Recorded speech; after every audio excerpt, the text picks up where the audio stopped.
Hi folks, and welcome to today's video, which is a project video. And in today's video I'm going to be giving this little guinea pig some new feet and legs. So you may have seen the first part of this project, which was giving this guinea pig this new fur. It's an Animagic guinea pig. This is what it looked like originally. Since that video, I've sort of put a little bit of embroidery here for the nose, and I've trimmed the fur a little bit on the face here. But as I said, today's video is working on the feet. So this is what the original feet looked like. Not much detail about them. And I'm going to base the new feet on these feet that are on a For Real Friends guinea pig, because these are lovely and detailed and they're more like proper guinea pig feet. So what I'm going to do first is take some moulds of these feet, and to do that I'm going to be using 2-part silicone putty. So the idea is that I'm going to be making some polymer clay feet, but by using these moulds it should help me to get the detailing on those feet. So this 2-part silicone putty is really easy to use and it's really quick. What you do is you weigh out equal parts of the white and the blue, and then you mix it together until it's swirl free. And then you basically press the item that you want a mould of into it. So at first I decided to do 2 moulds of the feet, one of the bottom and one of the top, because I thought if I encased the whole foot in it, I might not be able to remove the mould without damaging it.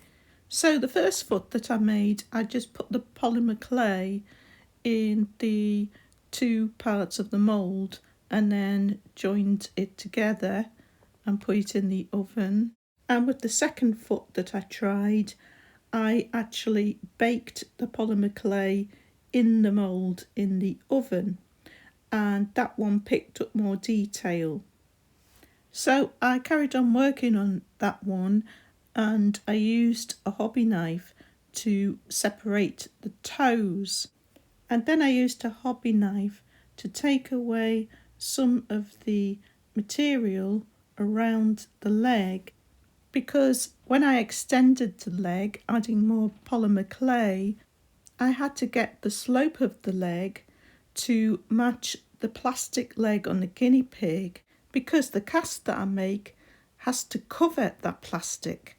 So that was the first foot that I made, and I wasn't very happy with that. So I thought what I'll do is I'll try and do the foot in just one mould, so I haven't got to try join the polymer clay together. So I made this mould a bit like a slipper, and that would actually come off the foot without being damaged. So that made a much more detailed foot. As you can see, it was a big improvement on the first one. So I used this one to take a mould. So I made this mould in 2-part silicone putty, and I put latex inside, but it was difficult to get the latex right into the toes down here, and also for the water to evaporate out the latex because it was all closed in. It took absolutely ages for the latex to set, and I had to cut all the way down here to get it off. So this was the end result. Now I could try and tidy that up, get a hobby knife and try and take all this excess off here, but there are like bits of the toes missing because the latex didn't get all the way in, and the bottom of the foot's not nice. So what I've decided to do is use a different method and a different material. I also decided to make another foot and leg, because it didn't work very well using a hobby knife to separate the toes. So what I used was a file instead, as that didn't stress it and it gave a neater finish. So that's version 3, which I think is the neatest yet. And then what I decided to do was to make my mould out of latex rather than 2-part silicone putty, because latex would be flexible. And I made the leg extra long so that I could hold it while I was putting the latex on. So this is the latex mould. It came off really easily, didn't damage at all because it's so flexible. And what I'm going to do this time is I'm going to use this latex mould to put onto the plastic leg and then pour silicone inside and try to make the leg and foot out of silicone.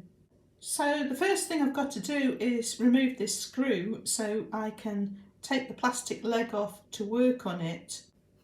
And then the second thing we're going to do this time is we're going to remove some of this plastic on this round disc because it's a bit big for the foot. You can see the round disc here jutting out. So I've got the plastic leg off.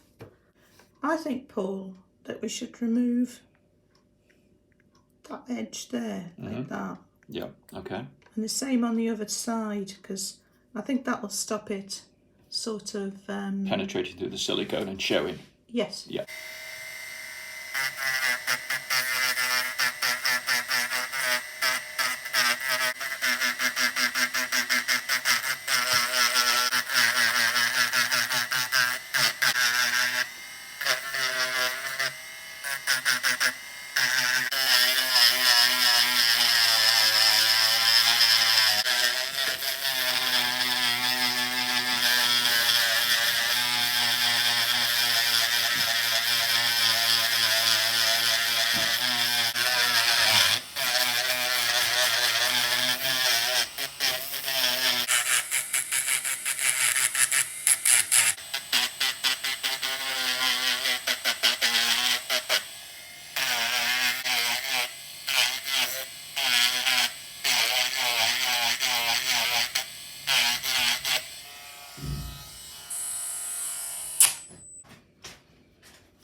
So next thing I've got to do with this is cut it because it's too long. So it was cutting about there.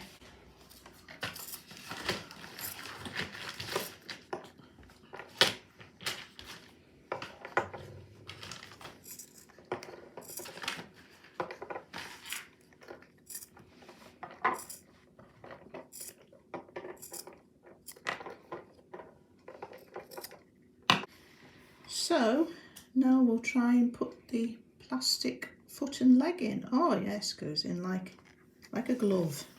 Now before we mix up the silicone, we've got to think about how we're going to stand this up while the silicone's setting. So we're all set up now for filling this latex mould with silicone. So you've used this helping hand to hold it. And then Paul's put a tube on a syringe to syringe the silicone into the foot and get right down to the toes. We've got a plastic sheet for any overspill of silicone. We've got our scales to measure out the silicone.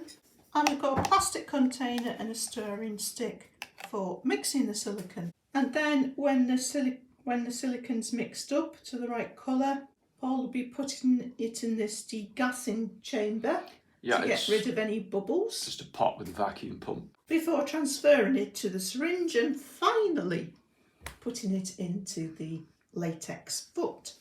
So this is the 2-part silicone that we're using, and I'll be using these silicone colourant. So I want the yellow, I want the white and red. 14.85, 14.93, there, stop. 15.12. 15.10. That's perfect. 15.14. First thing to put in is white. You can put it in as a mix maybe. Because I always need a lot of white. Oh, we'll have a little bit of yellow. There. Okay.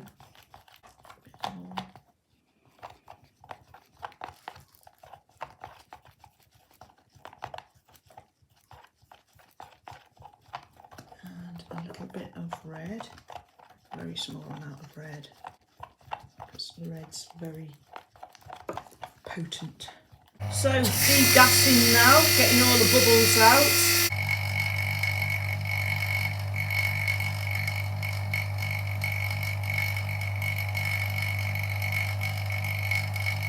That's a lot of air in it, isn't there? Happens when you mix it. When you let the air back in, it crushes the bubbles in. What's left? Right.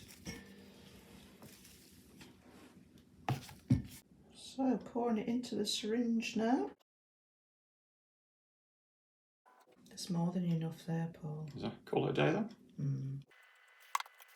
Okay, it's flowing. You can see it filling up. Can you? It's up to here now. It's all coming out. It is, I can see it still filling up. Yeah. No, yeah. So this is a completely new thing we're doing here. We don't know if it's going to work. It's completely experimental, isn't it, Paul? Yeah. Okay. Okay, so we've just got to wait till that sets.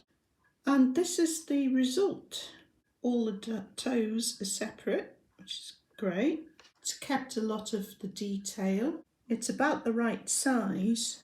The problem is the bottom of the plastic foot was too close to the latex mould. So it got a little bit of silicone underneath it, but it was really, really thin and that just came off. So I am going to do another foot. So I've got an idea for stopping that from happening. But look at the detail on the toes. I'm surprised it managed to keep that detail. That's really lovely. So I've made 2 more latex moulds because I want to do 2 silicone feet at once. And this time I've made them a little bit longer than the original one. So when I put the leg in, it doesn't quite go all the way down. It gets stopped by this bit here. So the bottom of the plastic foot shouldn't touch the latex. And the second thing we're going to do is we're going to put a few drops of latex in the bottom of the mould and use a hairdryer to semi-set it before we put the plastic in and fill it to the top. So that also should stop the plastic foot touching the latex.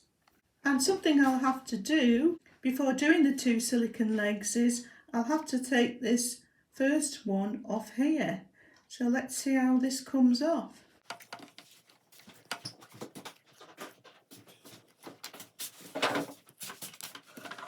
It's quite interesting seeing how it's bonded by the silicone going through the holes in the plastic.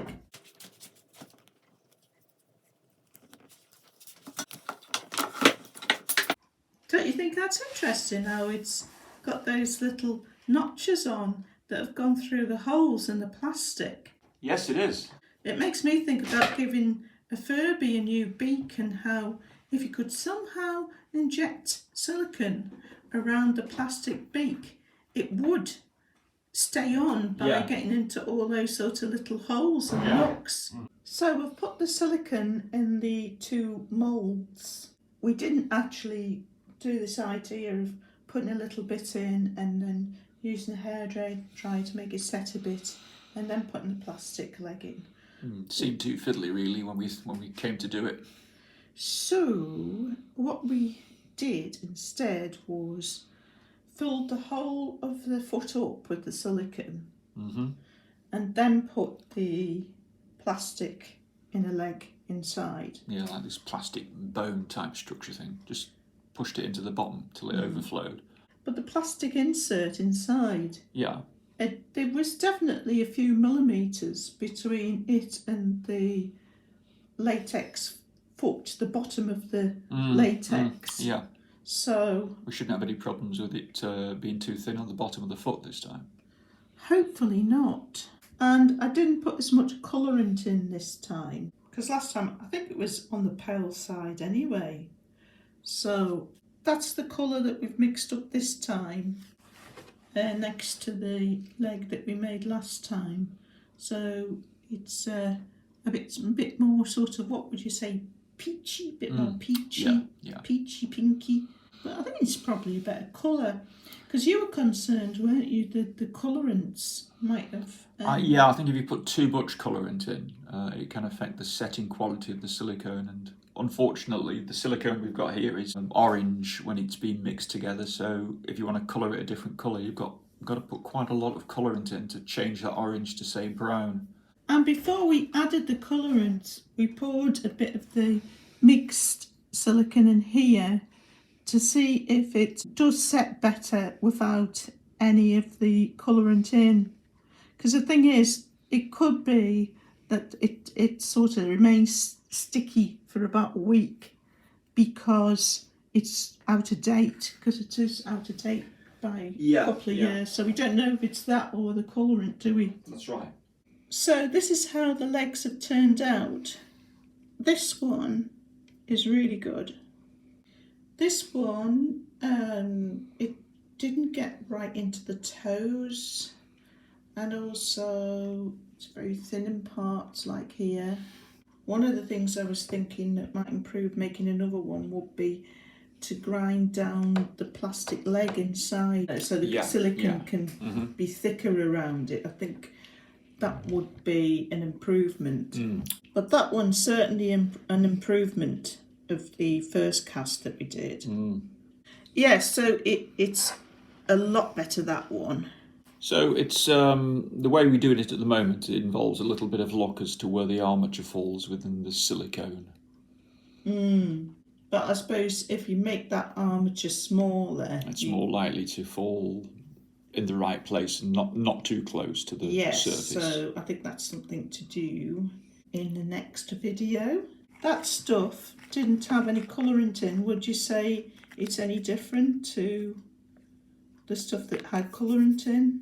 No, I'd say it's the tackiness at the moment is about the same. So I think it must be to do with the age of it, Paul, rather than the colourant. You're probably right, yeah. So at least that's cleared that up. I've made these two back legs. They had to be a different sort of shape because the plastic legs are a different shape. So that goes on there like that. I see, right, yeah. I think I'll probably grind some off this pole before making the mould. You know, if you grind them down, right, and then maybe if you were to paint them with a coat of silicone first. Oh, that's an interesting idea. And let that set, and then when you put it in the mould, if it does come too close to the surface, you're not going to get a breakthrough of the white plastic. That's a brilliant idea. That's a brilliant idea. Yeah, I'll try that in the next video. We'll try that. That's a good idea. But I would still grind some off it as well, yeah. Yes. Yeah, we'll try the two things together to see if we get a better result. So this is Piggy with two front legs. Oh, yes. Looking good. Look how soft and pliable those are. So I'm going to leave it there for the front feet.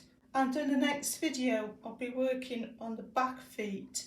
And we'll make those adjustments we talked about. Yeah. And I also want to finally give her some ears. I think I might do the ears before I do the back feet, actually. Are you going to do silicone ears? I'm not sure if I'm going to make them out of silicone or latex yet. I might just make them out of latex. And I'll be trying to match the colour of the latex to that fur there. So that's it for this video. And hope to see you in part 3.